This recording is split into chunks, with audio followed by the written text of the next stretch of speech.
আমাদের বগদাদি মুর্শিদ কেবলা যখন মদিনা শরীফে যেতেন কেমন নূর নবীজির মোহাব্বত করতেন, ভালোবাসতেন, আদব করতেন। কি পায়ে দিতেন না? জোরে বলেন, কি পায়ে দিতেন না? জুতা পায়ে দিতেন না, ঠিক কিনা? আমি মদিনা শরীফ ধরেন প্রতি বছর একবার, কোনো কোনো সময় দুইবারও যাওয়া হয়। যেহেতু মদিনাতুল মুনাওয়ারা বাংলাদেশ সহ সারা বিশ্বের বিভিন্ন পীর মাশায়েখ মদিনা শরীফে আসে। কোথায় আসে? যতজনকে দেখি সবার পায়ে কি থাকে? জুতা দেখি। জুতা ছাড়া একজনও দেখি নাই। হয়তো থাকতে পারে, আমি দেখি নাই। তো এই যে মোহাব্বত, এটা অনেক বড়। মহব্বত বেশি নাকি আবাদত বেশি?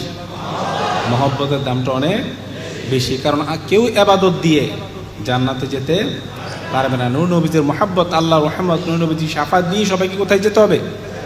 জান্নাতে যেতে হবে।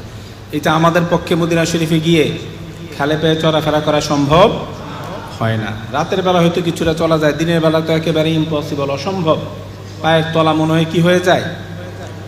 গোলে মনে হয় যে নরম হয়ে মনে হয় যে গলে যাবে, এমন মনে হয় আমার স্পষ্ট। আমি শুনেছি যারা বগদাদি হুজুর কেবলার সাথে হজে গিয়েছেন, যে গরমের মধ্যে হাঁটতে হাঁটতে এমন হতো যে অনেক সময় পা ফেটে নাকি পা দিয়ে রক্ত পড়তো। শুনেছি, আমি দেখি নাই, শোনা কথা। পা দিয়ে নাকি রক্ত বের হতো। তো ভাইয়ের আমার তবে এটা আমার মনে আছে, যখন উনি হজ থেকে আসতেন তখন পাগুলি ফাটা ফাটা থাকতো। আপনার যখন ওয়াশরুমে যেতেন দেখতাম খুঁড়িয়ে যাচ্ছে।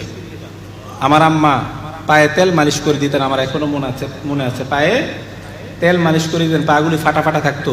কোনো কোনো ফাটাটা এত বেশি থাকতো যে মনে হয় যে ভিতরের গোস্তটা পর্যন্ত মনে হয় যে দেখা যায়।